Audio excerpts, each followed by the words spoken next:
they are successful in these heroes. Like Wolf said earlier, they don't have a huge hero pool of heroes that they win with. I mean, These are just heroes that they want to play, and they're comfortable with this. RRQ Hoshi, no matter what they bring out, this is going to be the setup for Bren Esports that's gonna work. That's dangerous. That's dangerous. Well, it is, and knowing Bren Esports, we just have to accept the fact that they need to be a little bit more creative in terms of this. But for this Lancelot, this Yuzhong, this Sylvana, they're safe with this. Yeah, and now coming into the second phase, they're going to get rid of the Loyi as well as the Harith here. Both very important wave clearers, and more importantly, especially for RRQ's Hoshi's side, yes, they do have Matilda for that magic damage, but they're not going to have too much lane priority, which I think even Bren realizes, all right, we don't want our side lanes to get punished because we have seen, you know, things like Harith show up into the side lane, things like Lunox and Farsa show up into the side lane as well. I definitely think the both heroes that you mentioned is going to be pretty much contributing to a very big factor, but they got to find a way to answer this Lancelot, which nobody has been able to stop Karl'Tezi at it. And where's all the lockdowns that we need? Like, the Circling Eagle is definitely not going to be enough, and with that, we definitely see the Cho being axed off just to make sure that nobody catches him with the Way of the Dragon. I like the Cho pick just because it's the only available. It's one of the options here for RRQ Hoshi to just lock down that Lance. I actually agree with Contra. Just looking at how the first three picks here for the side of RRQ Hoshi is set, they do not have an answer for the Lancelot as of now. Jawhead's not enough? Jawhead is telegraphed. Like, I mean, you see, it's a choice that's left. There's yeah, no hero for Psycho. there is, but having that certain unstoppable force ejector, you can see it coming from a mile away. Well, you have the combo, you have the Circling Eagle, and yeah, Bren Esports, they're not even shy about it. This is definitely going to be Doc Rebo's Alice from the gold lane. I wonder what Wiz King is thinking, because this Claude can still be a sneaky gold laner. Yeah, it still can. It's pretty flexible in that sense, and I think, you know, even Bren now picking up the Alice as well as the Yuzhong, they realize no matter what we pick at this point, even if we do get the 1-1, it's a little too late, and if we want to dominate the lane, it might not necessarily work out anyway, so you might as well get a relatively safe laner. And if RRQ decide to go for a double marksman composition, that's even better for us with our assassin, on top of the fact that we have some great pick potential and some really powerful scaling for that late game. Sin and Vin, they're like brothers, and they rhyme. Their names rhyme. Same goes to Karl'Tezi as well as Flaptezi. Yeah. Right? So it's a connection. It's a combination. yeah. All right. Interesting enough, they bring in the Kai again. This is something that was being introduced back in their best of 5 against Burmese Ghost, but here comes Lunox, which wasn't banned away. So there's a lot of damage output coming in from both, you know, the AD side of things as well as the Magic.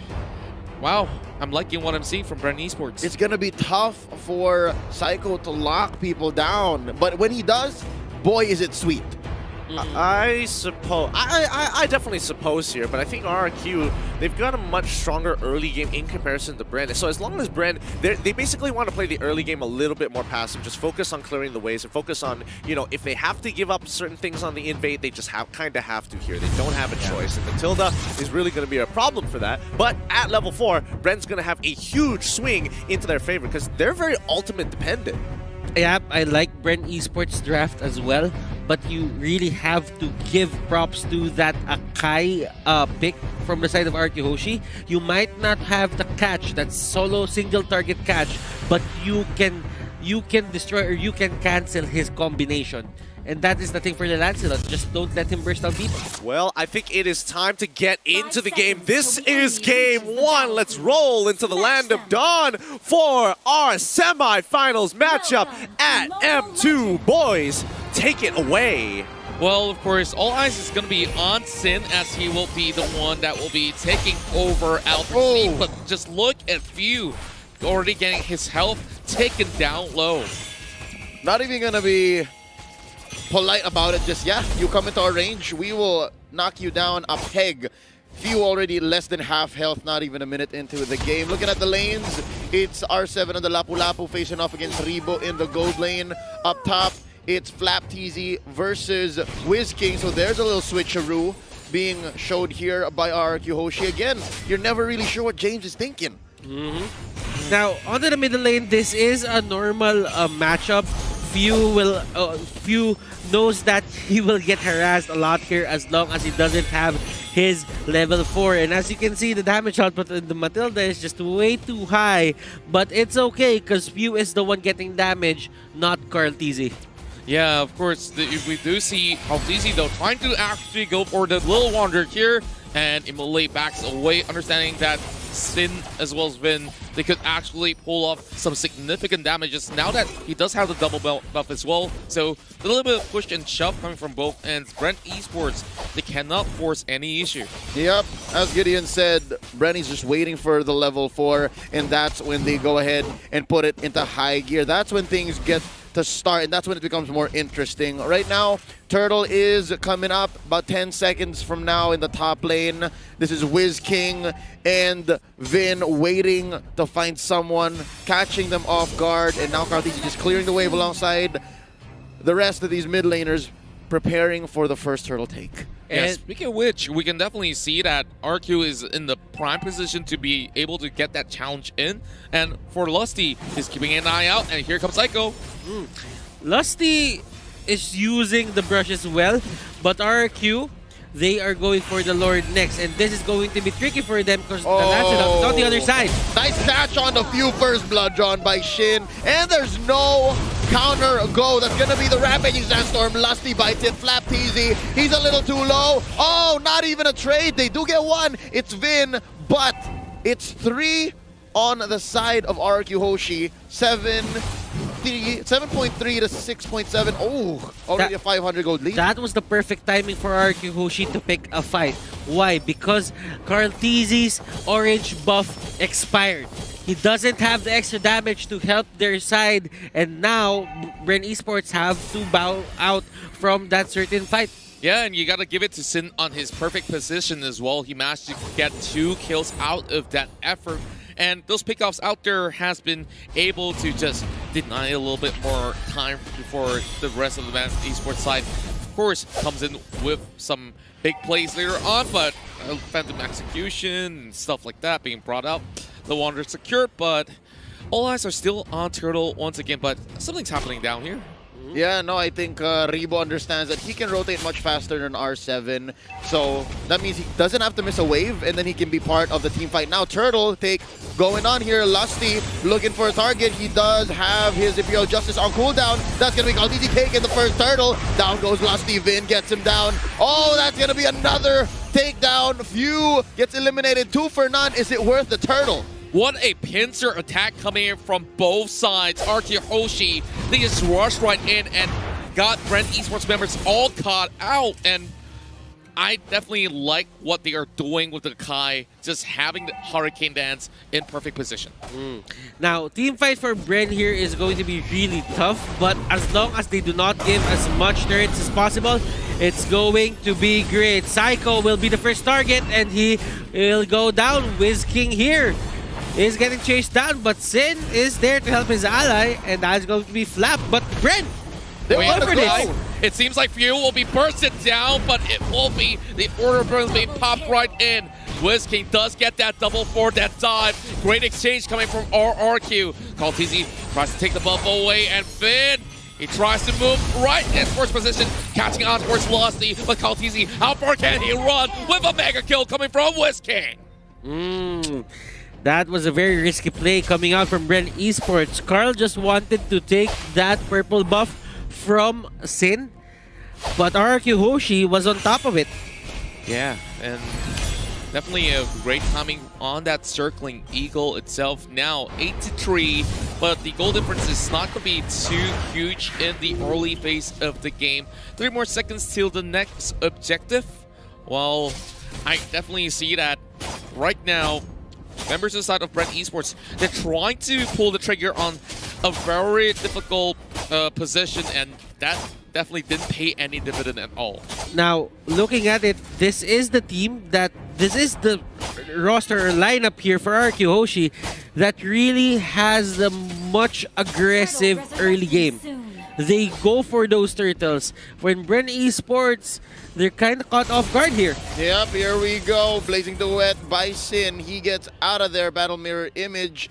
Did he steal it? I think he did. Carl Teasy is without his purple. And now the second turtle comes up. I think the fact that RRQ Hoshi is just more comfortable with just giving up the turtle to get beneficial trades is dangerous for Bren Esports.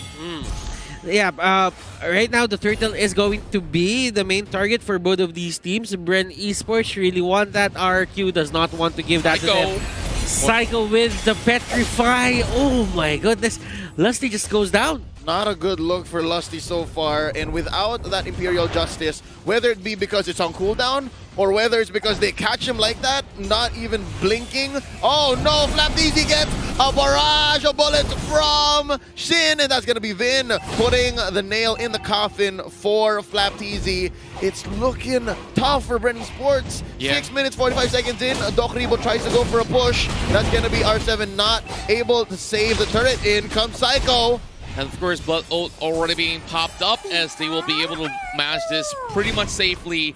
I don't really like the sort of exchange that they had back in towards the Turtle Pit. And this is where things get a little bit rowdy with the rest of RQ. Hoshi moving right back in, chasing on towards Ripple as he tries to make an escape. But how long can he last? As you can see, R7 has already got members right behind him, and Sid might just actually get this one coming. Now, Reba's just trying to scale at the bottom lane, but the problem is RRQ Hoshi just control the top lane, and now the next target for them is going to be this bottom lane. They want to get this before the 60 seconds passes, so that they can set up to the top lane and get the next objective there. A turtle probably? But RRQ Hoshi has their sights set on just controlling every single side of this map. Oh, Lusty tries to put a bead on to R7, misses it. Phantom Execution still online. They're gonna use it for a dash. It's not enough. Sin finds you, and Flapteezy uses Black Dragon form to retreat. Lusty survives, but only for now, as well as Flapteezy. That's -1. Carl finally shut down here. No longer a thorn on the side of RRQ Hoshi. They push mid. That's going to be open. And Butters, as you were saying, it's a diversion play. And they just got a free turret along the way. It's a drive-through, right? They're giving Bren Esports so many problems so that whenever RRQ Hoshi goes for an objective, there's just no answer because they're trying to, you know, plug these holes in the sinking ship. The playing prowess or the playmaking prowess of Psycho is just showing right here. The amount of pressure, the amount of worry that he puts on Bren Esports' shoulder, it's just too much to bear for them, and they break down the pressure to the early game. Yeah, and you could definitely see that RQ's plan when they immediately lock in that clock, this is what they were hoping for in the best case of things, and they've already got 5 kills on towards this clock, and he's pretty much hard to catch in that sort of moment. Now, a little bit of setup here coming from Psycho as he's looking for a good one, and there we go. This is going to be the choke. They're going for the purple, and look at the life bars melting at the feet of Sin. That's a double. They take one on the backswing, but what is R7 for 4 members of Bren Esports? What is R7? It is all worth it. The siege begins right here. They want to penetrate, not even 10 minutes in. Yeah, and there's only a couple of all these members that will be coming up online in the form of Lusty as well as Flapteezy in a couple of seconds here. But they've already lost way too many towers, and I definitely think that RRQ Hoshi, they take too much control, all in the span of less than even 10 minutes. Let's check out the item, shall we? Butters, we've already seen a great build coming out of RRQ. Now, if you would look at it, Sin here went for the Brute Force Breastplate. That is going to be good defense against the Lancelot. Now, Lancelot isn't at the best position right now just because he has the Heptasis, but no Endless Battle, no Blade of Despair. And Queen's Wings for Flapteezy, he doesn't have the extra firepower, he doesn't have the skill vamp to just back up that tankiness that he has. Although for few, we're seeing a bit of progression here. Enchanted Talisman to the Necklace Durance. Vin getting a bit of a Durance as well, and at the same time, he does have that casual Dreadnought armor just to protect himself from Carl Teasy. So far what I'm seeing is Sin and Vin, say what you will about their names rhyming, but they both understand that they have to somehow go in. This is 2 heroes that usually don't have to go dive in, but oh, speaking of dives, that's going to be the Order of Brilliance popped in here by Few just to survive. Rebo with the blood flow coming in, and here's a Black Dragon form. Flapped easy, he can smell blood, but I think RRQ Hoshi is setting something up from the left side. Whisking, I think he's looking for it. There's the Rampaging Sandstorm. Oh, they sense the Lark take. Can't easy take it down here. Sin is now godlike. There's the Blazing Duet. Lusty's gonna be next. Whisking puts him in. Down under the ground, 6 feet, 2 for none, plus the Lord. RRQ Hoshi is ripe for the finish. They fished him out, and with that, they initially went in by popping the Order of Brilliance, and Lunox already using the ultimate. They could not possibly go into cross anywhere near towards the Lord, but here comes RRQ. They've already got the Lord taken out, and they are going straight to finish up game number 1, but there's going to be a defense coming in from the side of Bren Esports. They tried to hold on. Rebo with the blood. Oh, he flickers away, but look at R7. He's chasing right in as well, but he will give his life for it. Bren Esports, they're slowly going down, and game 1 is in the hands of the Indonesian side, RRQ Hoshi. And you saw how aggressive they were in terms of just getting that first turtle on their side. RRQ Hoshi, I think my thoughts were right. This is their early game lineup in terms of players. Near flawless. It's like Whisking and Sin were playing all throughout day 1 and 2. This is what it looks like for RRQ. I mean, honestly, they have been one of the more veteran players coming in for the side of RRQ for a large majority of the roster as well. They have been there for a while, and I think that makes a significant difference when it comes to just decision-making and some of these more reliable picks that they've been pulling off time and time and again. Yeah, I definitely think that it looks a lot more clear than